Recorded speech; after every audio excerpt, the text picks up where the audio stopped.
오늘 말씀은 기도와 찬양을 심었더니 구원이 열렸다라는 말씀으로 여러분에게 말씀을 전하겠습니다. 여러분, 명절 증후군이라는 말씀을 아시는지 모르겠어요. 명절을 보내면서 발생하는 정신적, 육체적인 피로와 답답함을 명절 증후군이라고 합니다.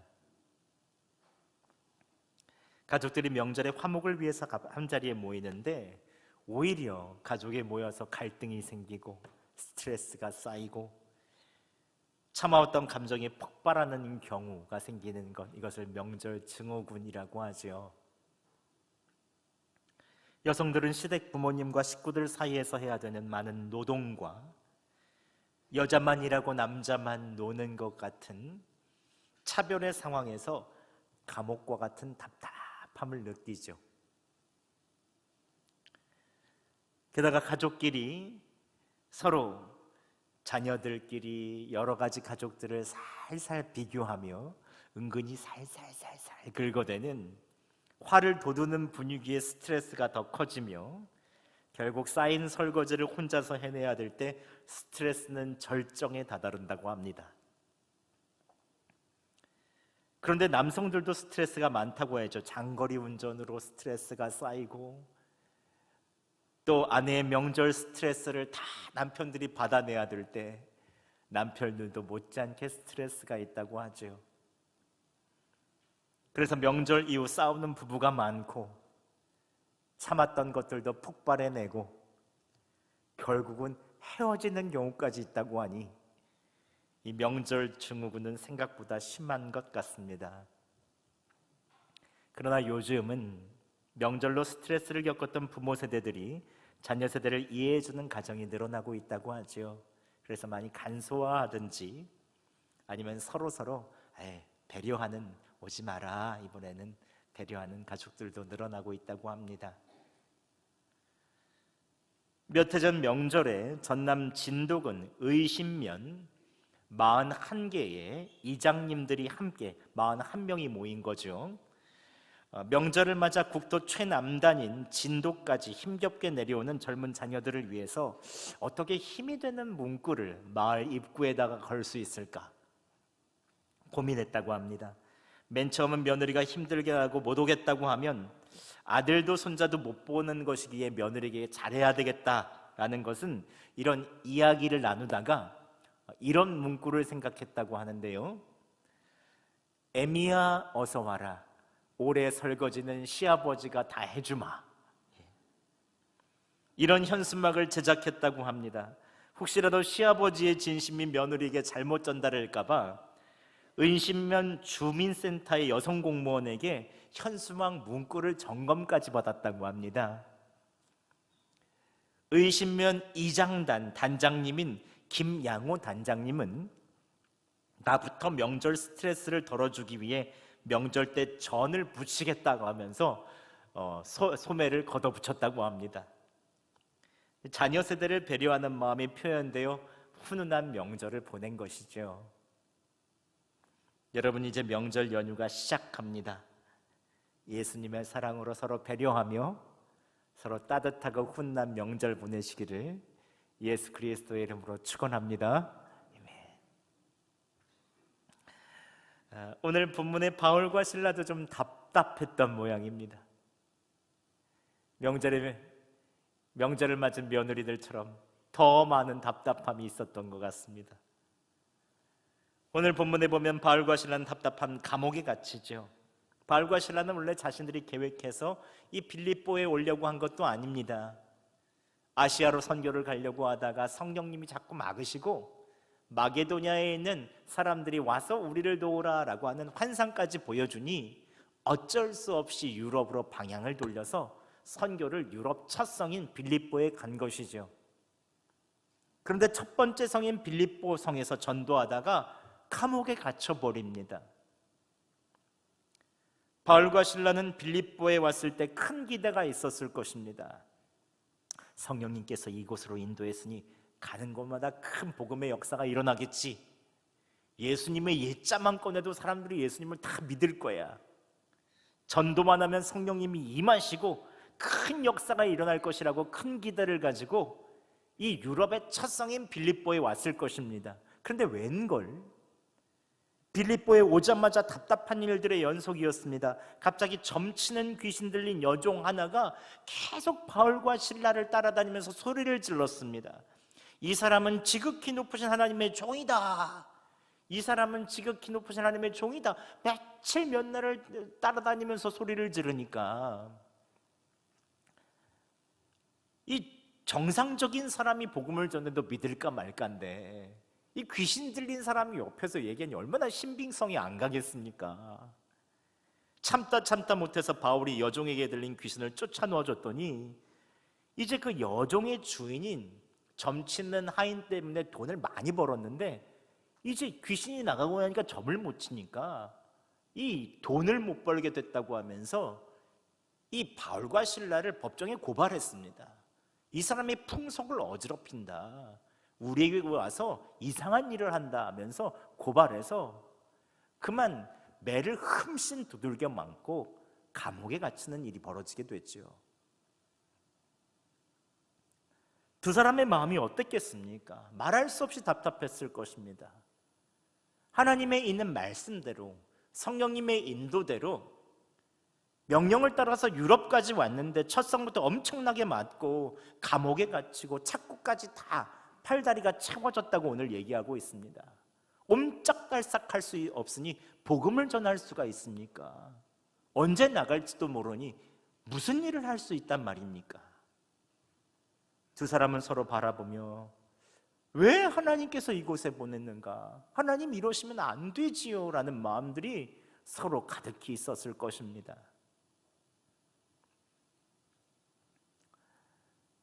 그런데 때로 우리들도 바울과 실라처럼 답답할 때가 있죠. 특별히 명절을 맞아서 가정을 돌아보면 감옥에 갇힌 것처럼 답답하게 느껴질 때가 있습니다. 삶이 고속도로처럼 잘 뚫리고 자랑할 일도 많고 긍정적인 변화가 있으면 얼마나 좋겠습니까? 하지만 차가 정체되어서 앞으로 나아가지 않는 것처럼 꽉 내 삶이 막혀져 있고 경제적으로도 어렵고 몸도 좋지 않은 신호가 나오고 자녀들의 삶도 지지부진하고 계속 삶이 막혀 있는 것만 같으면 명절에 가족들을 만나는 것도 부담스럽죠. 우리는 감옥에 갇힌 바울과 실라처럼 답답해할 때가 있습니다. 왜 예수님을 믿는데 이렇게 어려워져야 하는 것인가? 예수님을 믿으면 좀 삶이 뻥뻥 뚫려야 되는 거 아닌가? 수많은 생각이 스쳐 지나갈 때가 있죠. 여러분의 상황은 어떠십니까? 이 명절을 맞는 여러분의 마음은 어떠십니까?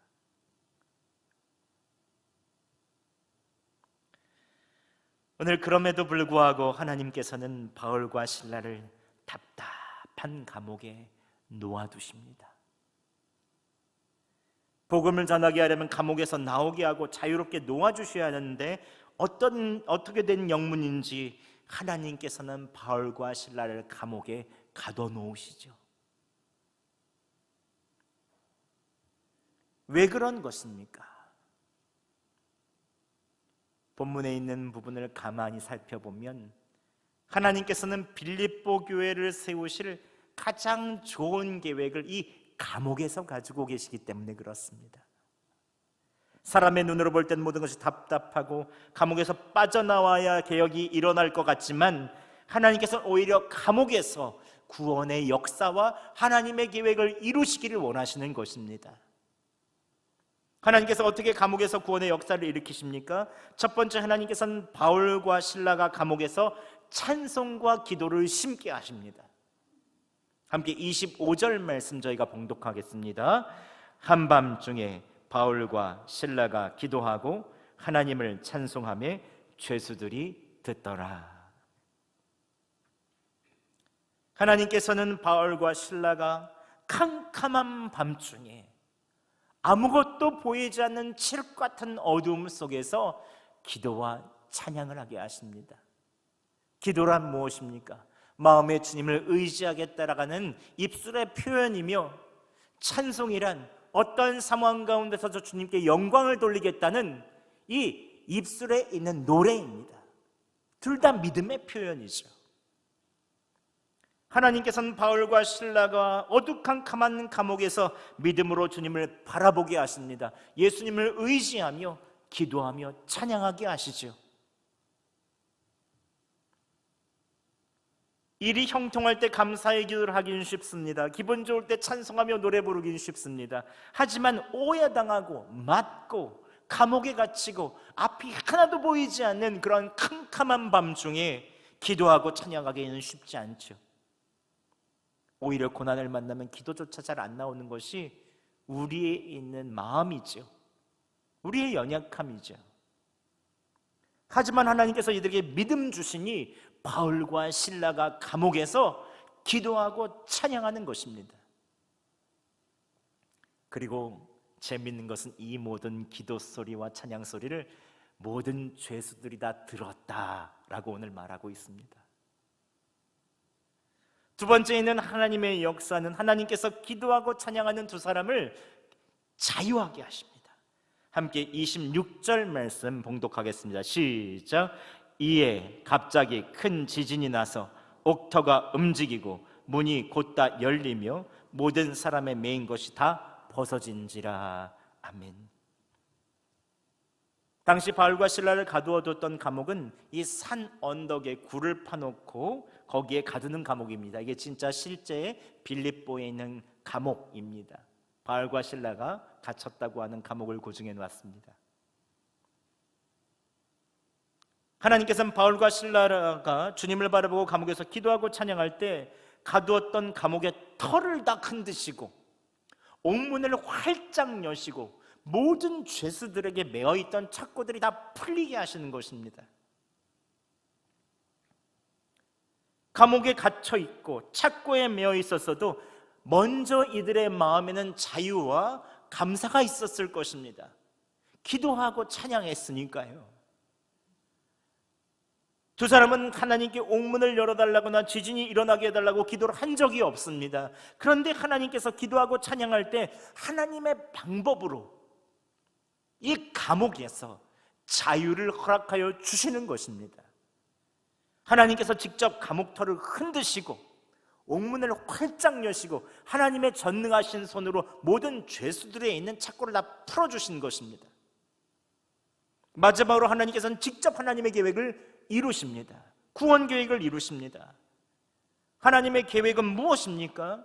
빌립보 교회 개척 멤버로 감옥을 지키는 간수를 세우기 원하셨습니다. 하나님께서 감옥을 흔드시고 옥문을 여시니 간수는 죄수들이 다 도망가는 줄 알고 그 책임을 물을까 봐 칼을 빼서 자결하려고 합니다. 그때 바울과 실라가 자결하라는 것을 말리며 복음을 전합니다. 31절에 이렇게 말하죠. 이르되 주 예수를 믿으라. 그리하면 너와 내 집이 구원을 받으리라. 하나님께서 빌립보 감옥을 지키는 간수에게 복음을 전하게 하셨고, 그때 간수와 그 가족들이 모두 다 세례를 받고 온 집안이 예수 그리스도를 믿습니다. 그런데 이 장면을 누가 봤죠? 찬송 소리를 들은 사람은 누구입니까? 온 감옥의 죄수들이 다 들었습니다. 착고가 풀리는 경험을 한 것은 누굽니까? 온 감옥의 죄수들이 다 경험했습니다. 자기들을 그렇게 힘들게 하고 어렵게 한 간수가 예수 그리스도를 믿고 그 가정이 회개한 것을 누가 봤습니까? 빌립보 감옥에 있는 죄수들이 다 봤습니다.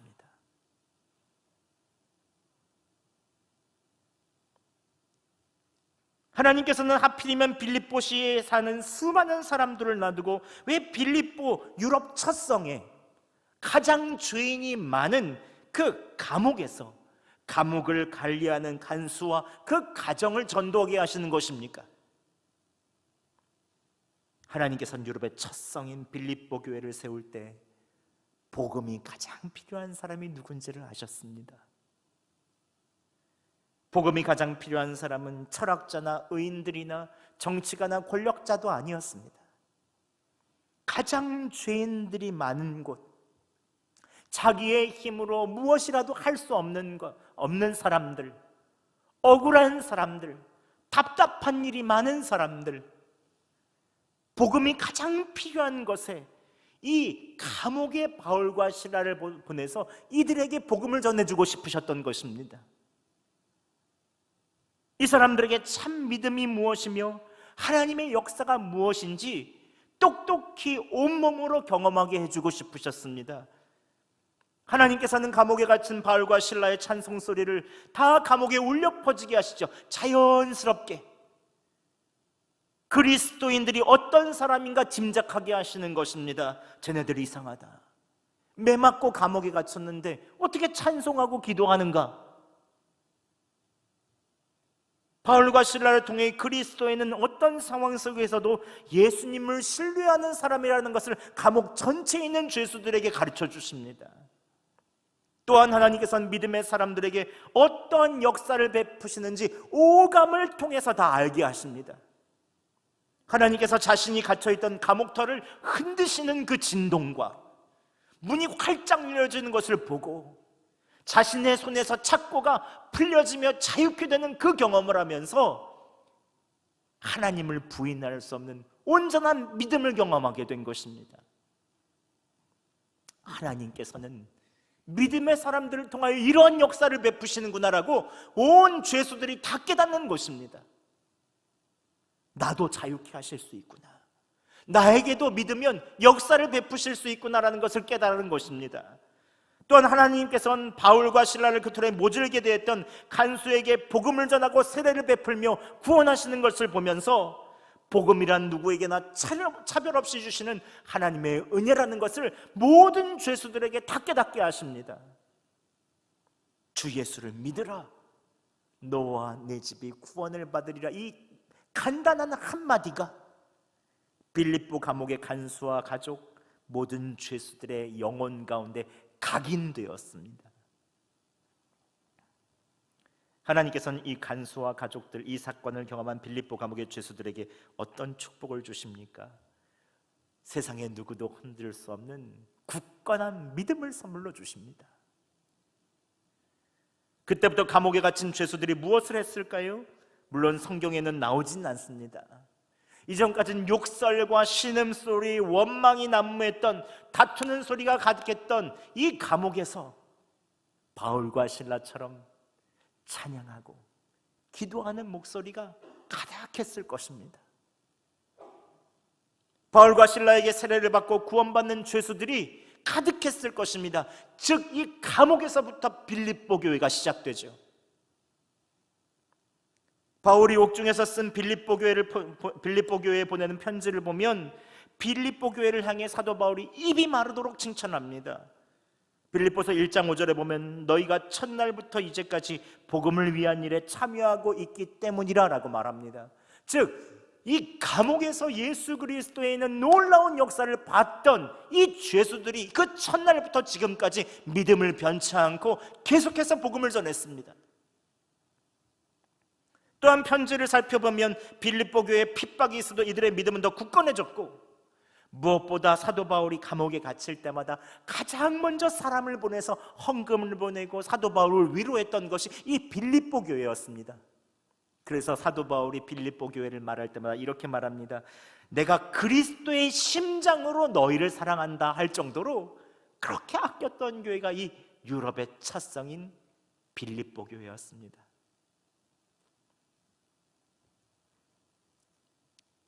사도 바울은 감옥에 갇힐 때만 해도 이렇게 귀한 교회가 될지 몰랐을 것입니다.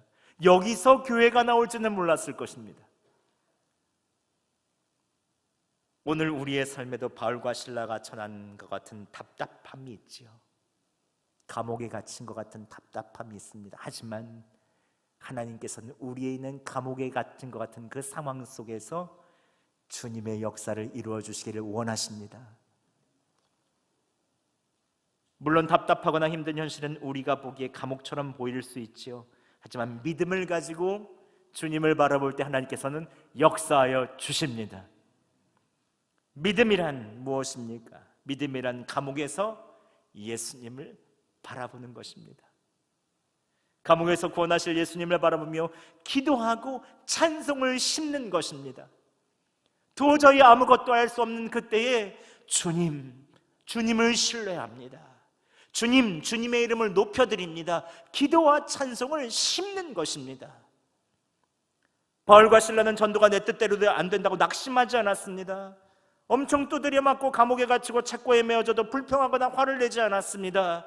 오히려 감옥에서 기도와 찬양을 심었습니다. 그러니 하나님께서 이들의 마음에 먼저 자유를 주시고 하나님의 계획을 성취하여 주시는 것입니다. 우리를 향한 하나님의 계획은 반드시 있습니다.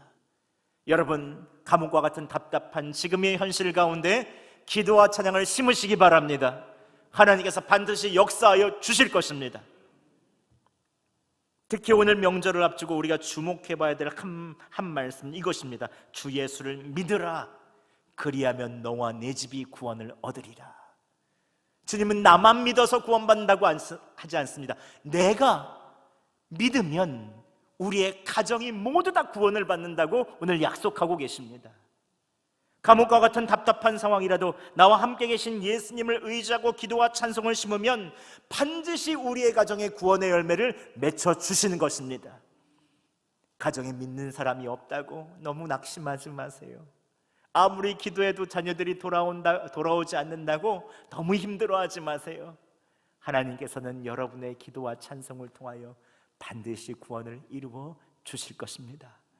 힘들어하고 있고 어려워하고 있는 여러분의 자녀의 삶을 끄집어내셔서 하나님의 역사를 보게 하시고 하나님께서 주시는 평화와 은혜를 경험케 하여 주실 것입니다. 믿음이란 언제 어디서나 예수님을 바라보는 것이죠. 제가 존경하는 목사님께서 신학교 교수를 하시다가 전라도 시골에서 목회를 시작하셨습니다. 열심히 말씀을 전하고 가르치시고 마을 사람들이 많이 예수님을 믿었습니다. 워낙 말씀도 잘 전하시고 헌신적인 교수님이셨거든요. 그런데 어느 날 목사님께서 밤새 한잠도 잠을 못 주무셨습니다. 왜냐하면 바로 전날 저녁에 박 집사님에게 전화 걸려온 그 한 통의 전화 때문이었습니다. 그 내용인즉 이렇습니다. 30분 전쯤에 한 택시가 옆집 나 집사님 댁 앞에 섰는데 창문으로 내다보니 그 집 아들 택상이가 얼굴이 피범벅이고 택상이 엄마는 택시를 타고 같이 떠났다는 것입니다.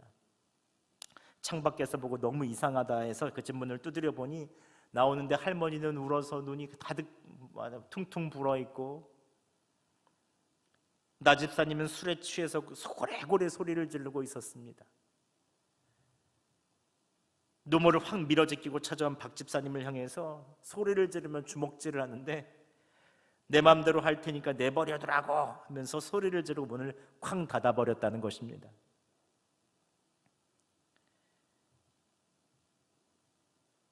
박 집사님 목사님에게 전화로 이렇게 얘기했습니다. 목사님, 애비라는 사람이 자식을 병원에 갈 정도로 패다니 이게 사람입니까? 근데 이게 처음 있는 일도 아닌 것 같습니다. 그 집도 우리 집도 모두 교회에 나오고 있는데 얼마나 부끄러운 일입니까? 목사님, 나 집사님과 이야기 좀 해주세요. 목사님 말씀은 혹시 들을 수 있습니다. 그리고 제가 이야기했다고 말씀하지 말아주세요. 나 집사와 또 싸울지 모릅니다 하면서 전화를 끊었습니다. 이 전화를 받고 목사님은 너무 깜짝 놀랐습니다. 나 집사님이 그런 일을 할 사람이라고는 생각조차 못했기 때문에 그렇습니다. 목사님은 수많은 생각이 꼬리를 물었습니다. 작년에 큰 양계장을 짓느라 큰 빚을 진 일 때문에 그랬을까?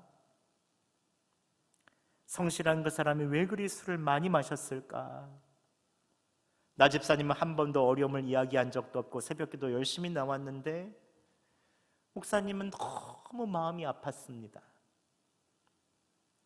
무엇보다 그 집 식구들이 자신의 문제를 털어놓을 사람이 교회에 아무도 없었다는 게 더 마음이 아팠습니다. 그럼 교회가 무슨 의미가 있단 말인가? 예수님은 왜 믿는 것인가? 목사님은 지금까지 목회를 했다고 하는데 자괴감이 들어서 잠이 들지 않았다고 합니다. 설교 때, 성경 공부 때 예수님을 삶에서 믿는 것이 중요하다고 했는데 이게 뭔가? 어려움에 처했을 때 함께 나누고 기도해야 된다고 얼마나 많이 얘기했는데 이건 또 뭔가? 성도들이 삶에 문제가 있을 때 정작 예수님을 바라보지 못하고 교회에서만 예수님 믿는다고 한다면 이게 참다운 신앙인가? 교회 사람들끼리도 서로 신뢰하지 못한다는 것에 대해서 마음이 아파서 새벽까지 뜬 눈으로 지새웠다고 합니다.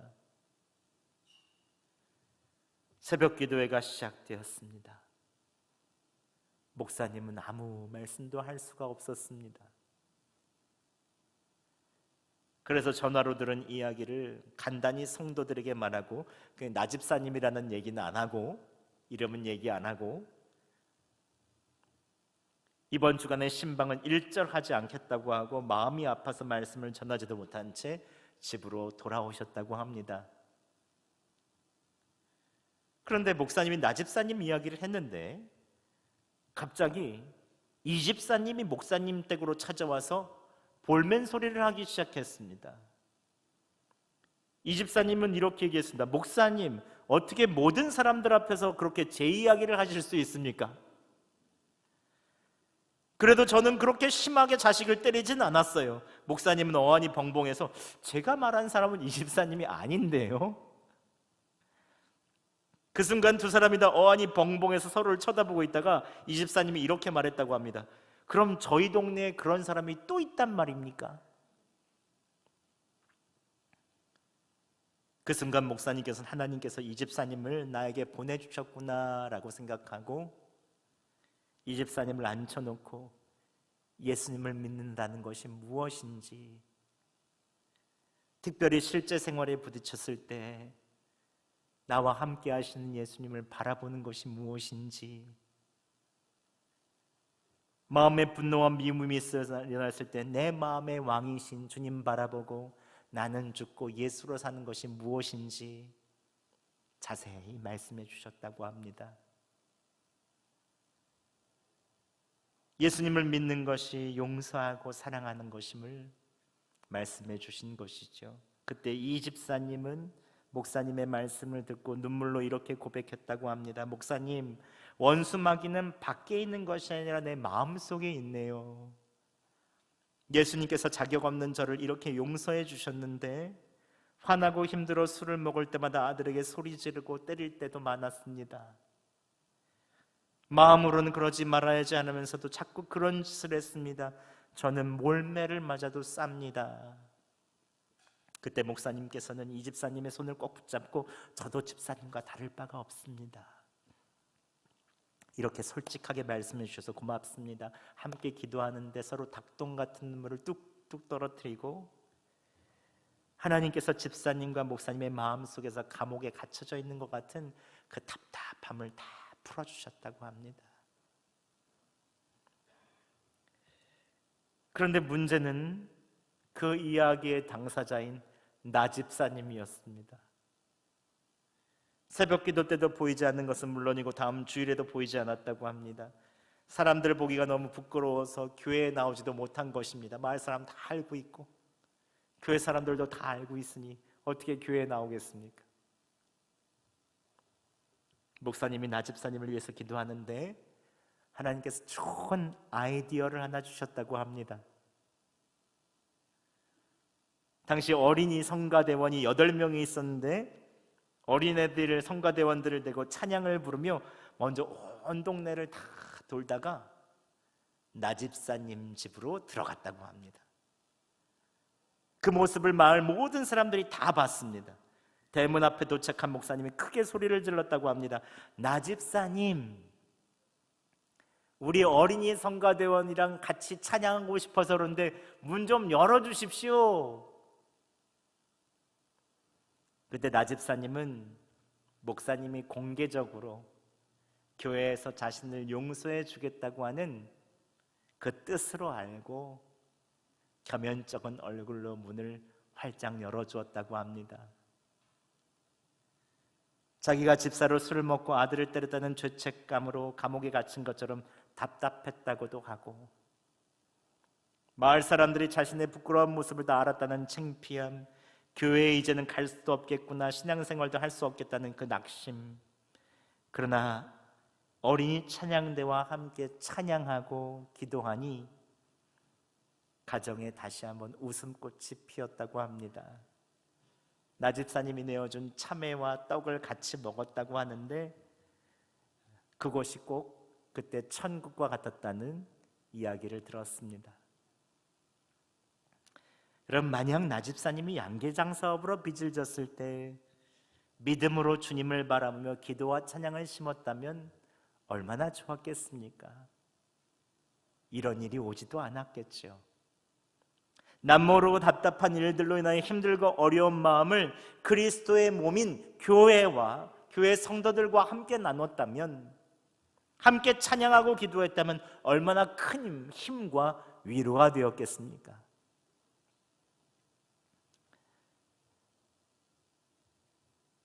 여러분, 믿음이란 감옥과 같은 답답하고 절망적인 상황 속에서도 기도와 찬양을 심는 것입니다. 이것은 혼자 해서는 안 됩니다. 바울과 실라가 감옥에서, 앞이 캄캄한 감옥에서 같이 찬양했던 것처럼 이것은 함께 해야 되는 일입니다. 혼자서는 힘들어서 못합니다. 고난과 어려움이 만났을 때 혼자서 이기기란 너무 어렵습니다. 그래서 하나님께서 교회를 주시고, 그래서 하나님께서 가정을 주신 것입니다. 믿음의 가족들이 함께 찬양하고 기도하며 도와줘야 하나님의 있는 구원의 역사가 이루어지는 것입니다. 여러분, 믿음의 역사를 이루기 위해서 이번 명절 연휴 가족들이 함께 찬양하고 기도하며 가정에서 예배 드리시기 바랍니다. 주 예수를 믿으라, 그리하면 너와 내 집이 구원을 얻으리라. 이 약속의 말씀을 꼭 붙잡고 기도와 찬양을 심으시기 바랍니다. 하나님께서 여러분의 있는 가정의 모든 상황에 있는 안개 같은 일들을 다 걷어주시고 예수 그리스도의 빛으로 캄캄하고 어두운 여러분의 가정을 비춰 주실 것입니다. 이번 주 말씀을 제목을 기억해 주세요. 기도와 찬양을 심었더니 구원이 열렸다. 제가 설교 제목을 하면서도 얼마나 제가 명문으로 지었는지 모르겠어요. 제가 보면서 이건 너무 한 번 쓰고 하기엔 아깝다. 여러분, 오늘 이 명절에 이 제목을 기억해 주세요. 기도와 찬양을 심었더니 구원이 열렸다. 예수님을 바라보며 기도와 찬양을 심는 가정마다 구원의 열매를 주렁주렁 주시기를 예수 그리스도의 이름으로 축원합니다. 함께 우리 찬양했으면 좋겠는데요. 우리 오늘 우리 주보 뒤편에 있는 예수는 내 힘이요, 이 찬양하면서 우리 가정에 예수님께서 오셔서 주인 되어 주시길 바라는 마음으로 함께 찬양하겠습니다.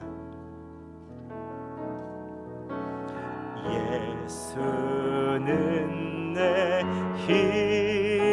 힘이요, 나의 기쁨, 내 참 소망, 그 이름의 생명이 내 삶의 이유라. 오직 주만 따라갑니다.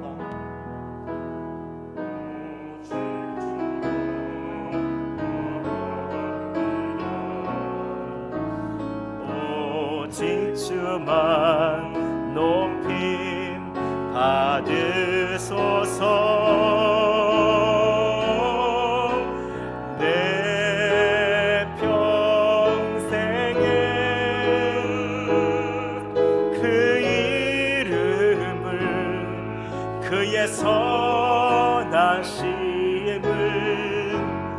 세상에 노래합니다. 그 이름에